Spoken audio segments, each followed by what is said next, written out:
Okay. Awesome. Nice to meet you, man. Yeah, pleasure. I'm the host of the podcast slash the tech guy for Performance Plus. So if you have email problems, hit me up and I will get them figured out for you. You want to know the craziest thing though? So Luke, Johnny, I coached a CrossFit gymnastics course at Johnny's gym in Okay. Atlanta. And then my business partner, Zach, was like, hey, I know this guy from Atlanta. He's really good at CrossFit and tech, in that tech world. And then he goes, it's Johnny Bouchard. And I'm like, what? Like, what a small world. So I knew That you is cool. technically like way back when. And then Luke, I probably met you really just when I started with Mayhem. Yep, Mm-hmm. that's right. Yeah. Luke, you're an Atlanta area guy, right? You're from Gainesville. That's correct. Um, so I've been in Cookeville, Tennessee for 3 years now. And for about 4 years before that, I was in Gainesville, living close to my brother and some other family. So I love that area. North Georgia's awesome. Dude, that especially like you got quick access to the mountains and it's freaking beautiful up there, man. It's kind of hard to beat with that. Did you Yeah. spend time like Lake Lanier, boating, doing all those kind of like North Georgia Yeah, things? absolutely. Yeah, actually, so I ended up moving to Alpharetta because I was like a mile from training Think Tank because that's who I trained with before um, Mayhem. But yeah, I did. My brother was super into cycling at the time. We were training for a half Ironman when I first moved there, which was pretty cool. I got to do a lot of like cycling in the mountains up there and trail running and all the stuff on Lake Lanier as far as like wakeboarding, fishing, and all that. So yeah, I got my fair share of all that. I gotta ask you another side question here. Are you part of the crew of Mayhem people with Jake and Rory that are going to do the Ironman in September after the games window? Yes. You Well, are. maybe. So I told him, I said, in my mind, it's a yes because I told him, I said, first I have to go punch my ticket to the 2023 CrossFit Games. Once I do that, I will go online and I'll sign up for the Ironman. I just, it's pretty insane. Like it's a month, 3 weeks to a month after the games, and yeah, there's no point in me doing that if I'm having an off season and I'm training for the next season. So I'd like to test my fitness and see how I fare in that without training for it, but being at the peak of my fitness for my sport. Because I trained for a half Ironman and thought I trained enough, and I didn't train nearly enough for that, and that was awful. And it took me, I don't remember, like 6.5 or 7.5 hours, something along those lines. And just the thought of doubling that, I don't think Jake Locker or half the Mayhem boys know what they're getting themselves into. I agree. So I'm a triathlete like that. I do Okay. CrossFit to stay strong enough to do triathlons, and I'm doing that Hmm. race with you guys. Wait, And you're I downplaying that you're a triathlete. You're like a multi Ironman, like marathon runner. yeah, Like, like yeah. I've done a lot, and like Yeah. CrossFit makes me a competitive person, so I became competitive in triathlon. And we did. Jake was on the podcast, and he was like, "Yeah, I'm not training for it at all. I'm just doing 75 hard, and I'm just going to do a little extra biking and running." Oh, And I was like, awesome, bro. I can't wait. Like, I cannot yeah. wait to be at the finish line with you and see how you feel at the end of this thing. I think that you have plenty enough fitness because you're spending so much time in your day, like Right. training and putting volume on your body. It will be rough from an energy system standpoint, but For like sure. you'll get there. But I'm very Yeah. curious to see how Jake and Rory, who are just not training at all, fare. It's going to be awesome. Oh yeah, they're gonna be hurting for sure. Like How, I'm gonna be in a different world. Like my calves, like I'm not gonna want to walk, right? I'm gonna want to lay the rest for like probably a week. They're Yeah. gonna be crawling. It's gonna be nuts. yeah, I can't wait. I'm Yeah, so excited. I'm I'm I'm sure more you're excited fired just up. to hang out with them and see Yeah, how they fare through it than yeah, to actually do the race. that's Um, cool. Well, you and I will be very close soon we will be. I can't then. wait, man. I did Um, get an invite and I didn't even hesitate. Like, oh no, like, no. Gymnast, like you asked me to run 800 meters and that's a long distance. So no thank Yeah, you. but yeah, that's a different animal. you're doing mountain biking now, which I mean, which is more suffering than Well, triathlon. gravel So biking, gravel. gravel, okay. I But ran still, into 2 trees on a mountain bike, Luke, and decided that's not my sport. Yeah, mountain biking's, yeah, it can be dangerous for sure. Yeah. do Takes a you while to get used to. do that stuff with Rich and the boys? Like, are you out there hitting the trails? I do. This year's looked a little different. I've only been out there a few times with Rich, less the closer we get to semifinals. It's been a couple weeks since I've been out there. Um, but yeah, like literally the second weekend after semifinals, I'm gonna do for the third year in a row the 24 hours in the canyon in Paladero Canyon in Amarillo, Texas, which is to raise money for cancer, but it's super neat. Like the course. So I don't know for listeners, Paladero Canyon is the second biggest canyon in the US, to the Grand Canyon. And it feels like you're in the Grand Canyon. It's beautiful, it's massive, and it's some world-class mountain biking trails. So I'm pretty fired up to do that again. Very cool. Speaking of semis, we're very close. I get to watch you guys hit. Yeah, Orlando's gonna be a party. It's gonna be a good time. How are you feeling going into it? Really good. It's interesting.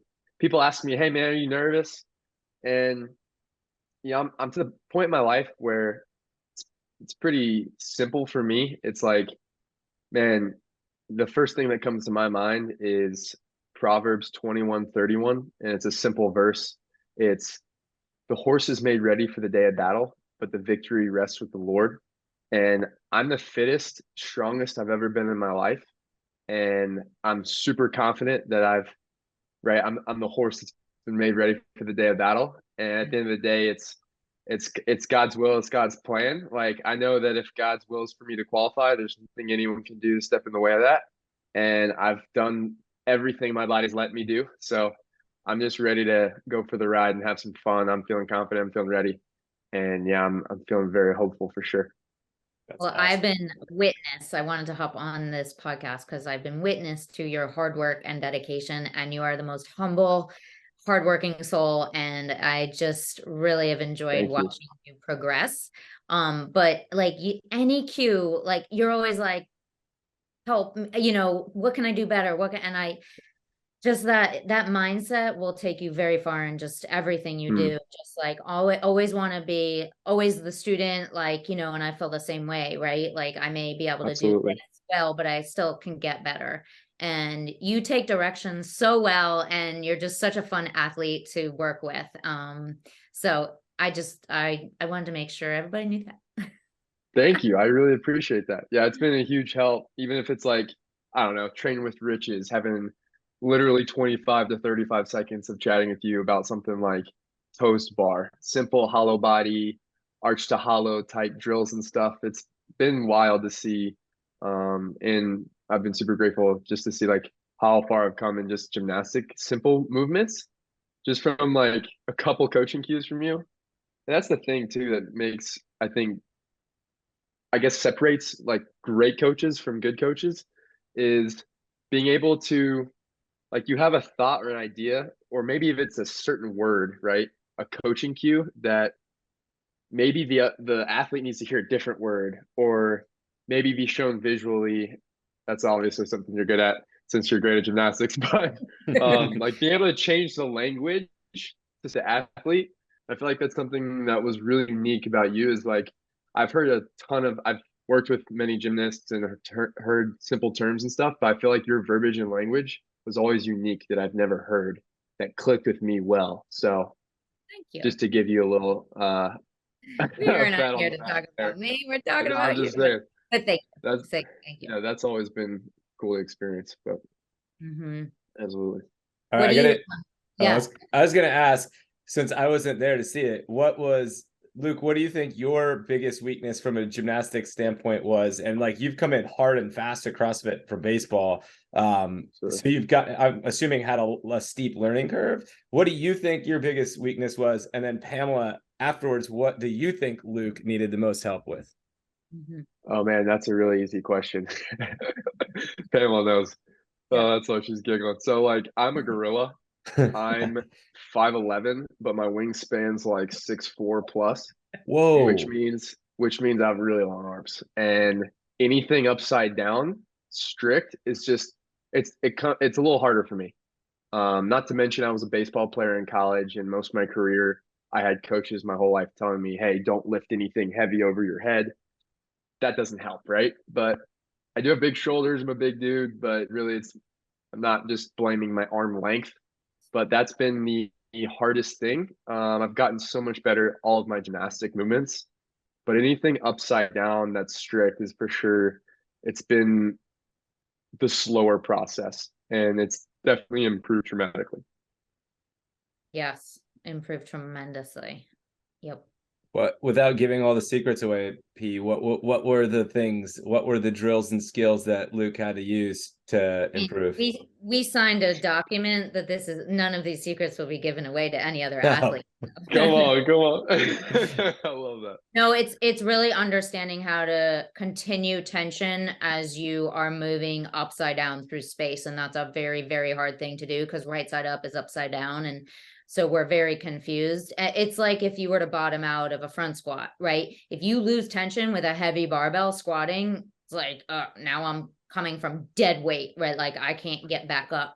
So it's very similar to that upside down. And especially when your levers are longer, well, man, now we got even more, room to have to move our whole body weight. And moving body weight, isn't it so different than like moving a barbell? Like, don't you feel that? Like, Absolutely. like external versus like your own object moving through space. Yeah, seriously. Yeah. And being No able to, problem. like you said, to manipulate it into the right positions, like efficiently. Yeah, Yeah. especially under fatigue, I think was the biggest thing too. Because I feel like for beginning CrossFitters or people that aren't used to being in like certain positions, even something as simple as a hollow body, it's so much harder when you don't really know what that feels like, especially when you're under fatigue. It just adds a whole nother level for sure. Yeah. So what was, because you came hot and heavy right out of baseball, right? Like you did baseball, you did a little TV stuff, and then busted right into CrossFit in 2019, correct? yes, that's And correct. then went to like semifinals, regionals. How far after? How long into your career were you starting to hit podiums?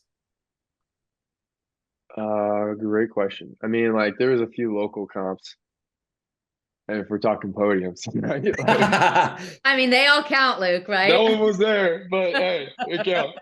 That's hilarious. I had to say that.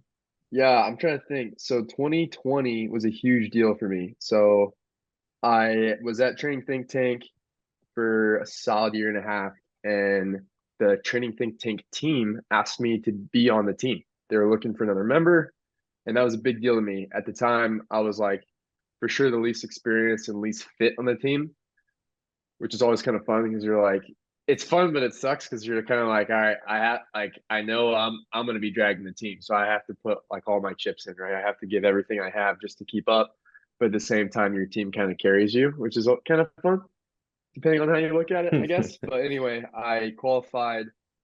Well, technically, we didn't qualify. We got a backfill spot, so we got the invitation from someone who didn't accept to Wadapalooza.